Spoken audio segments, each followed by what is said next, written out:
ဒါကလေးကစားစရာညင်းအောင်မဟုတ်ဘူးကွာသူ့မှာစက်ကလုတ်တွေပါတယ်အလိုလေးငါလူစစ်စစ်ကနေဂျိုးတွေပေါက်ပြီးရုပ်ပြက်စင်းပြက်ဖြစ်သွားပါလားဘဘဲဆရာဟာအေယာမတန်ကားကြီးတစ်ကောင်ကိုသူ့ရဲ့ဘဘဲပညာနဲ့ပြုလုပ်ပြီးဘရင်ကြီးကိုဆက်သားလိုက်တယ်မင်းကြီးတွေကဝိုင်းပန်းမှုပြင်ညရာမင်းသားလေးကမြင့်မြန်ကြီးနဲ့ပြန်တန်းသွားပြီး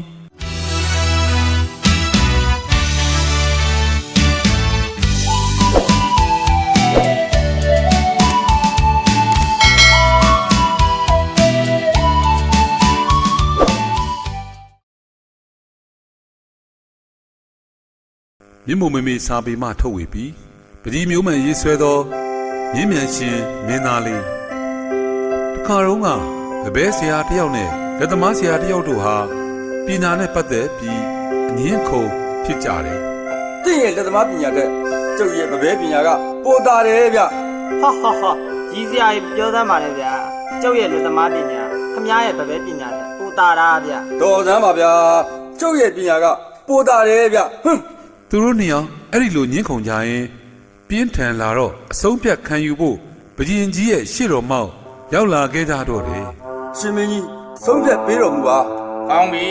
သင်တို့ရဲ့ပညာကိုအသုံးပြုပြီးအဆန်းပြဆုံးလက်ရတစ်ခုလောက်ခဲ့ပါဘယ်သူပညာကသားတယ်ဆိုတာကျုပ်ဆုံးဖြတ်ပေးမယ်ဒါနဲ့ပဲဘဘဲဆရာဟာအေယာမတန်ကားကြီးတစ်ကောင်ကိုသူ့ရဲ့ဘဘဲပညာနဲ့ပြုလုပ်ပြီးဘုရင်ကြီးကိုဆက်သားလိုက်တယ်အဲ့ဒီတန်ကားကြီးရဲ့ဝမ်းပိုက်ထဲဆိုင်ပေါင်းတသိန်းထဲပြီးရေထဲချလိုက်ရာတန်ကားကြီးဟာရေထဲမှာကူးခတ်သွားတော့တယ်ဟာတော်လိုက်တာဟုတ်တယ်ဗဘဲဆရာရဲ့ပညာကတော်လိုက်တာဟေးဗဘဲဆရာကွဗဘဲဆရာမရောက်ကြည့်ရှုသူအပေါင်းကဩဘာပေးကြလေတယ်နောက်တစ်ရက်မှာတော့လက်သမားဆရာကသူ့ရဲ့လက်ရနဲ့မြေရုပ်ကြီးကိုဘုရင်ကြီးစီဆက်သားလေရာဟာကလေးကစားကြမြေရုပ်ကြီးပါလားကွဟာဟုတ်ပါရဲ့သုံးစားလို့မရဘူးကွာလာရောက်ကြည့်ရှုသူအပေါင်းကဝိုင်းဝန်းကဲ့ရဲ့ရှုံချကြလေတယ်ဒါပေမဲ့လက်သမားဆရာကသူ့ရဲ့ပညာကိုယုံကြည်စွာနဲ့ရင်ကော့ပြီးပြောလိုက်တယ်ဒါကလေးကစားစရာညင်းအောင်မဟုတ်ဘူးကွသူ့မှာစက်ကလုတ်တွေပါတယ်ပထမဆုံးခလုတ်ကိုလှည့်လိုက်ရင်ကောင်းကင်ပေါ်ပြန်တက်သွားမှာပါနောက်ခလုတ်ကိုလှည့်လိုက်ရင်ပိုပြီးမြင့်တက်သွားမယ်နောက်ဆုံးခလုတ်ကတော့စစ်တက်လိုက်ုံပါပဲဘုရင်ကြီးကမယုံနိုင်ပေမဲ့သားတော်မင်းသားလေးကတအားစိတ်ဝင်စားသွားလေတယ်ခမဲတော်သားတော်စီးကြည့်ချင်ပါတယ်ခွင့်ပြုပါဘုရင်ကြီးကဟန်တိုင်းရန်ပြင်လိုက်စင်မှာပဲ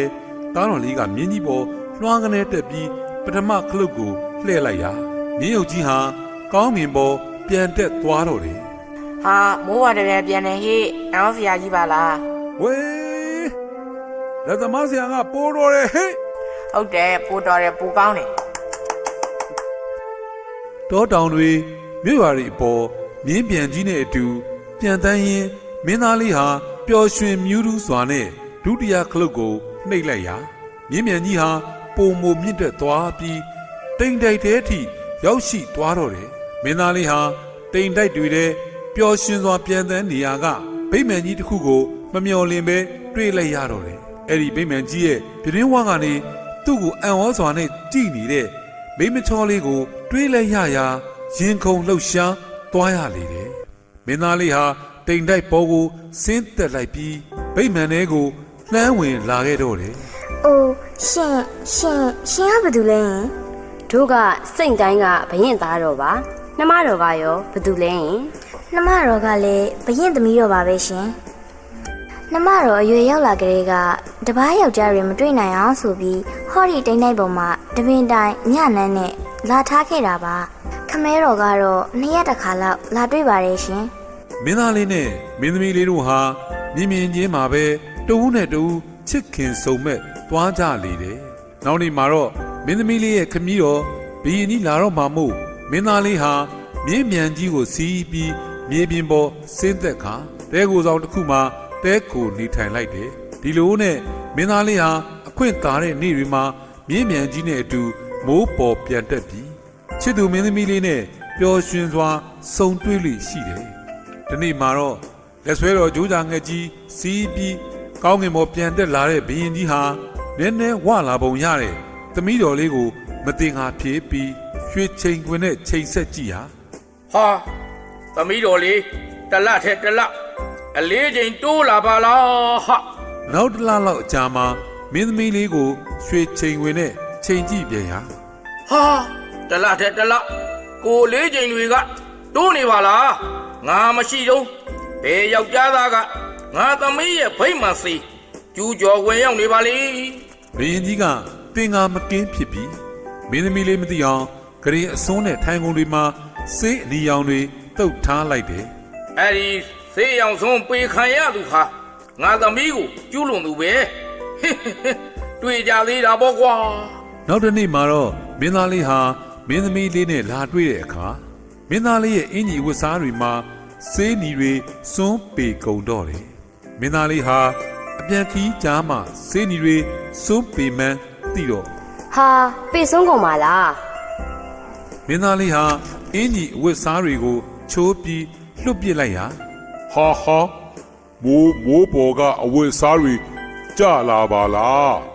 အိုးဟိုအဖိုးတန်အဝတ်စားတွေပဲငါစင်းရဲတာကိုသိလို့မိုးနဲ့မင်းကြီးကမာစားလိုက်တာပဲဖြစ်ရမယ်ဟဲဟဲ စင်ရသာအဖိုးအိုဟာမင်းသားလေးရဲ့အဝတ်စားတွေဝတ်ပြီးမြို့ထဲရှောက်သွားရာ ဟောဟိုမ မင်းကြီးတွေကသူ့ကိုဖမ်းသွားလေတော့တယ်စင်ရသာအဖိုးအိုဟာဘုရင်ကြီးရဲ့ရှေ့တော်မှာရောက်တယ်ဆိုရင်ပဲငိုယိုပြီးဘယ်လိုပဲရှင်းပြဘုရင်ကြီးကလက်မခံလေဘူး သင်ဟာမော်တတ်သူဖြစ်မယ်ဒါကြောင့်ငဲ့အယောင်ဆောင်ပြီးငါသမီးစီသွားကကျူးလွန်စော်ကားသူဖြစ်မယ်သင်ကိုမြို့လေကောင်မှာကားစဉ်တင်သက်စေ နောက်တစ်နေ့မှာတော့တစ်မျိုးလုံးကလူတွေဟာအဖိုးအိုကိုအဆုံးစီရင်တာကိုလာကြည့်ကြတော့တယ်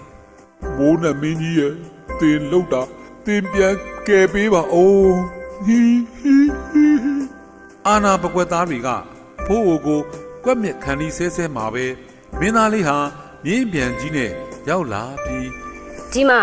တင်တို့ဘုရင်ကြီးရဲ့သမီးတော်လေးရဲ့ချစ်သူဟာကျုပ်ပဲအဲ့ဒီအဖိုးအိုမဟုတ်ဘူး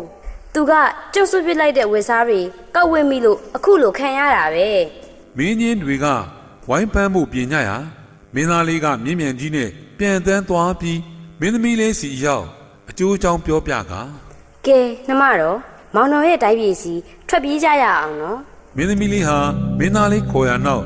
လိုက်လာခဲ့ပြီးခရီးအတော်ပေါက်လာတဲ့အခါ ။အိုးမောင်တော်ခုမှတတိရတယ်ရှင်။မြေပြင်ကိုခဏဆင်းလိုက်ပါဦး။နှမတော့အမွေရရှိထားတဲ့နန်းစင်ရတနာနှစ်ခုကျန်ရစ်ခဲ့တယ်။အဲ့ဒါတွေပြန်ယူရမယ် အဲ့ဒီယေဇနာတွေကအရေးကြီးလို့လားနှမတော် ။အရေးကြီးတာပေါ့။နှမတော်ကမွေးဖွားလာမဲ့မျိုးဆက်တွေကိုအဲ့ဒီရတနာတွေလက်စစ်ကမ်းရမှာလी။ဒီတော့မင်းပြန်ကြီးစီးပြီးနှမတော်နန်းတော်စီသွားမယ်။မောင်တော်ဒီကပဲစောင့်နေခဲ့ပါနော်။ ဒီလိုနဲ့မြင်းမြန်ကြီးစီးပြီးမင်းသမီးလေးကထွက်သွားရာမင်းသားလေးကဘေးကြည့်ကြံရစ်ခဲ့လေတယ်မင်းသမီးလေးလည်းနန်းတော်စီရောက်ရောဘုရင်ကြီးကမြင်းမြန်ကြီးကိုသိမ်းဆည်းလိုက်လေတော့တယ် သမီးမိုက်အပြင်မထွက်စေနဲ့မြင်းပြန်သေသားရုပ်ကိုအခန်းတစ်ခုတည်းထည့်ထားလိုက် မင်းသားလေးကတော့သူ့ချစ်သူကိုတမျော်မျော်နဲ့ပေါ့ ဟာမိုးတောင်ချုပ်သွားပြီနှမတော်လေးပေါ်မလာပါလား နောက်နေ့ရောက်တဲ့အထိမင်းသမီးလေးရောက်မလာတော့မင်းသားလေးဟာမင်းသမီးလေးရဲ့တိုင်းပြည်စီခြေလျင်ထွက်လာခဲ့တော့တယ်ဒီလိုနဲ့တောအုပ်တစ်ခုတည်းရောက်လာခဲ့ရာ မနေ့ကလေးကဘာမှမစားရသေးဘူးဗိုက်စားလိုက်တာဟောဒီမှာဇီးပင်ကြီးပါလား မင်းသားလေးဟာဝင့်မဲ့နေတဲ့ဇီးသီးတွေကိုအားပါတရခူးစွတ်စားလိုက်ရာဗိုက်ပြည့်သွားပြီးဇီးပင်ချေရင်မှာအိပ်ပျော်သွားလိမ့်တယ်အိပ်ရာကလည်းနိုးလာရောသူ့ရဲ့မျက်နှာမှာနှုတ်ခမ်းမွေးမုတ်စိတ်မွေးတွေထွက်နေပြီးနှစ်ဖူးမှာဂျိုးနှချောင်းပေါက်နေတာတွေ့ရတော့တယ် အလိုလေးငါလူစင်စစ်ကနေဂျိုးတွေပေါက်ပြီးရုပ်ပြက်စင်းပြက်ဖြစ်သွားပါလားသွားပါပြီငါဘဝဆုံးပါပြီနှမတော်လေးကလည်းမှတ်မိမှာမဟုတ်တော့ပါဘူးဗျာ အဲ့ဒီချိန်မှာပဲအဖိုးတို့ရောက်ရှိလာလေတော့တယ် ဟေးတငယ်ငိုမလီပါနဲ့ကွာမြန်ထွက်သွားဒီနေရာကဒီလူတွေပိုင်လားကွာသူတို့အစာရှာယာကပြန်လာရင်မင်းကိုတတ်စားလိမ့်မယ်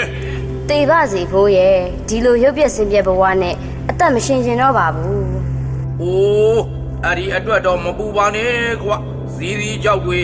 ကောက်စားလိုက်။မင်းရဲ့မူလရုပ်တွင်ပြန်ရလိမ့်မယ် ပြောပြီးအဖိုးဟာထွက်သွားလေတယ်မင်းသားလေးလည်းစီးစီးကြောက်တွေကောက်စားလိုက်ရာသူ့ရဲ့မူလရုပ်တွင်ကိုပြန်လဲရရှိသွားတော့တယ် ဟိုးတော်ပါသေးရဲ့ မင်းသားလေးဟာစီးစီးအမဲ့တွေရောစီးစီးကြောက်တွေပါကောက်ယူပြီးအဲ့ဒီနေရာကထွက်လာခဲ့လေတော့တယ်မင်းသမီးလေးရဲ့ခမည်းတော်ဘုရင်ကြီးဟာသူ့သမီးတော်နဲ့လက်ထပ်ပေးဖို့ငကိုကလေးကသဘောတူထားတဲ့ကြံကျိုးပြည်နယ်ကမင်းသားလေးစီဆက်သားလှုပ်ပြီးအကြောင်းကြားလိုက်ရာကြံကျိုးပြည်နယ်ကမင်းသားလေးဟာမြည့်ထားကြီးစီးပြီးနောက်လိုက်နောက်ပါတွေနဲ့မင်းသမီးလေးရဲ့တိုင်းပြည်စီခရီးနှင်လာခဲ့ရာတောတစ်ခုစီရောက်မြည့်ထားခိတ္တရနာစဉ် ဗိုက်စားလိုက်တာ ခြေလင်းလျှောက်လာတဲ့မြင့်မြတ်ပိုင်ရှင်မင်းသားလေးနဲ့စုံတော့တယ် ဟေးဟိုလိုတဲ့ကဘာထုတ်လဲမသိဘူးစားစရာဆိုဝယ်ခဲ့ကွာငါဗိုက်စားနေလို့ မင်းချင်းတွေလည်းထိုင်နာနေတဲ့မြင့်မြတ်ပိုင်ရှင်မင်းသားလေးထံသွားပြီး စားစရာပိုင်ရောင်းစမ်းပါဗျာကျုပ်တို့မင်းသားလေးဗိုက်စာနေလို့ နေပါဦးတင်တို့ကဘသူတွေလဲဘယ်သွားကြမလို့လဲ ကျုပ်တို့ရဲ့ကြံကျိုးပြည်နယ်ကမင်းသားလေးဟာကောင်းကင်နန်းဆန်မင်းသမီးလေးနဲ့လက်ဆက်ဖို့သွားနေတာဗျ အော် မြင့်မြတ်ရှင်မင်းသားလေးဟာအခြေအနေမှန်ကိုသဘောပေါက်သွားပြီးဝင်းမဲ့နေတဲ့တစ်သီးတွေကိုပေးလိုက်လေတယ်အဲ့ဒီနောက်ကြံကျိုးမင်းသားလေးတို့ထွက်ခွာသွားရာနောက်ကိုမြင့်မြတ်ရှင်မင်းသားလေးလည်းလိုက်ပါသွားတော့တယ်တနေရာရောက်လေတော့ကြံကျိုးမင်းသားလေးတို့ရဲ့မြေအထားရက်သွားလေတယ်ကြံကျိုးမင်းသားလေးဟာနှုတ်ခမ်းမွေးမုတ်စိတ်မွေးဂျိုးရီပေါက်လာတဲ့အတွက်ဝမ်းနဲ့ပက်လက်ငိုကြွေးလေတယ်အဲ့ဒီခါမင်းကြီးတွေကမြင့်မြတ်ရှင်မင်းသားလေးကိုအပြစ်တင်ကြလေတယ် တင့်ရဲ့ဇီတိစားမိလို့မင်းသားလေးဒုက္ခဖြစ်ပြီး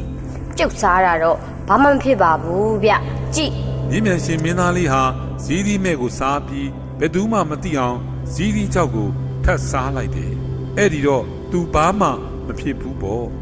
မင်းကြီးတို့လည်းဘာပြန်ပြောရမှန်းမသိအောင်ဖြစ်သွားကြတယ် မဖြစ်ဘူးဒီတိုင်းဆိုလက်ထပ်ပွဲအတွက်ခတ်နေပြီ။အိုးကျုပ်တို့ရဲ့ကြံကျိုးမင်းသားလေးနေရာမှာလူစားလဲပြီးမင်းသမီးလေးကိုလက်ထပ်ရင်ရနိုင်တာပဲ။အဲ့ဒီလိုလူစားလဲရင်မင်းစိုးရာသာရုပ်လက္ခဏာရှိသူနဲ့လူစားထိုးမှဖြစ်မှာ။နှုတ်မို့ဆိုအလိန်ပေါ်ပြီးဒုက္ခရောက်ကုန်မယ် အဲ့ဒီခါမင်းကြီးတို့ဟာမြင့်မြတ်ရှင်မင်းသားလေးကိုသတိပြုမိသွားတယ် ။ဒီလူရဲ့ဥပတိယုံနဲ့ဆိုဖြစ်နိုင်တယ် အေးဟုတ်တယ်သူကဥပရိယတော်ကောင်းတာပဲ ။ကျုပ်တို့ကိုကူညီပါဗျာ။ မင်းကြီးတို့လည်းကြံကျိုးမင်းသားလေးနေရာမှာလူစားဝင်ပေးဖို့မေတ္တာရက်ခံပြောကြားလေတယ်မြင့်မြတ်ရှင်မင်းသားလေးလည်းသူ့အကြံနဲ့သူ့မို့သဘောတူလိုက်လေတယ် တင်တို့ရဲ့မင်းသားလေးနေရာမှာကျုပ်လူစားဝင်ပေးပါမယ် ကြံကျိုးမင်းသားလေးနဲ့မင်းကြီးချို့ဟာအဲ့ဒီနေရာမှာပဲနေရစ်ကြပြီးမြင့်မြတ်ရှင်မင်းသားလေးကမြေအထားနဲ့လိုက်ပါသွားတော့တယ်ဒီလိုနဲ့ကောင်းငင်နန်းဆန်မင်းသမီးလေးရဲ့မြို့လဲရောက်သွားရာ ကြံကျိုးမင်းသားလေးကြွရောက်လာပါပြီ စိတ်လောနေတဲ့ဘုရင်ကြီးဟာလက်ထပ်မင်္ဂလာပွဲကိုချက်ချင်းစီစဉ်ပြီးမင်းသားလေးနဲ့မင်းသမီးလေးကိုလက်ထပ်ထိမ်းများပေးလိုက်တယ်ချစ်တဲ့သူနဲ့ကြွေကွင်းရပြီးဆိုပြီးမင်းသမီးလေးဟာခေါင်းမီးချုံပွားလေးကိုမလစ်ဟာပဲခေါင်းကိုငုံထားရှာတယ်ဒါကြောင့်မြင့်မြတ်ရှင်မင်းသားလေးဟာတူတူလေးကပ်ပြီးအတိပေးလိုက်တယ် နှမတော့ကြံကျိုးမင်းသားလေးနေရာမှာလူစားဝင်ပြီးမောင်တော်လာခဲ့တာပါအိုး မင်းသမီးလေးဟာလွန်စွာအံ့ဩဝမ်းသာသွားရလေတော့တယ် ဟန်မပြတ်စေနဲ့နှမတော့ပြီးတော့မောင်တော်တို့ရဲ့မြင်းပြန်ကိုရအောင်တောင်းပါ မင်းသမီးလေးလည်းသဘောပေါက်သွားပြီးခမည်းတော်ကြီးကိုတောင်းဆိုလိုက်တယ် ခမည်းတော်သမီးတော်ကိုမင်္ဂလာလက်ဖွဲ့အဖြစ်မြင်းယုံကြီးပေးပါလား ဘုရင်ကြီးလည်းသူ့ဆန္ဒပြည့်သွားပြီမို့မြင်းရုပ်ကြီးကိုထုတ်ပေးလိုက်ရာမင်းသားလေးဟာမင်းသမီးလေးကိုမြင်းပေါ်တင်ပြီးတဟုန်တို့ပြန်တန်းထွက်ခွာသွားလေတော့တယ်မြင်းမြတ်ရှင်မင်းသားလေးဟာကြံကျိုးမင်းသားလေးရှိရာကိုပြန်တန်းသွားပြီးဇီးသီးကြောက်တွေပြစ်ချပေးလိုက်တယ် အဆွေတော်ကြံကျိုးမင်းသားအဲ့ဒီဇီးသီးကြောက်တွေကိုစားလိုက်ပါတင့်ရဲ့မူလရုပ်တွင်ပြန်ရပါလိမ့်မယ် အဲ့ဒီနောက် မြင်းမြန်ရှင်မင်းသားလေးဟာသူ့ရဲ့တိုင်းပြည်စီချစ်သူမင်းသမီးလေးကိုခေါ်သွားလေတော့တယ်။အဲ့ဒီချိန်မှာမြင်းရုပ်လုပ်တဲ့လက်သမားဆရာကိုဘယင်ကြီးကတေတံပေးဖို့ပြင်ဆင်နေလေတယ်။ ဟောဟိုမှာမင်းသားလေးပြန်လာနေပြီ သားတော်လေးပြန်ရောက်လာတော့ဘယင်ကြီးဟာဝမ်းသာအားရဖြစ်သွားပြီးလက်သမားဆရာကိုလည်းအပြစ်ကနေလွတ်ပေးလိုက်လေတယ်။မင်းသားလေးဟာလည်းဖာသမီးတော်ဘယင်ကြီးကိုအကြောင်းစုံပြောပြလိုက်ပြီးချစ်သူမင်းသမီးလေးနဲ့ဖူးစာစုံရအောင်ဖန်တီးပေးလေတဲ့လက်သမားဆရာကိုဆုလက်များစွာချီးမြှင့်ကချစ်သူနှုတ်ပျော်ရွှင်စွာနဲ့တက်ထက်ဆုံးပေါင်းဘက်သွားကြလေတော့တယ်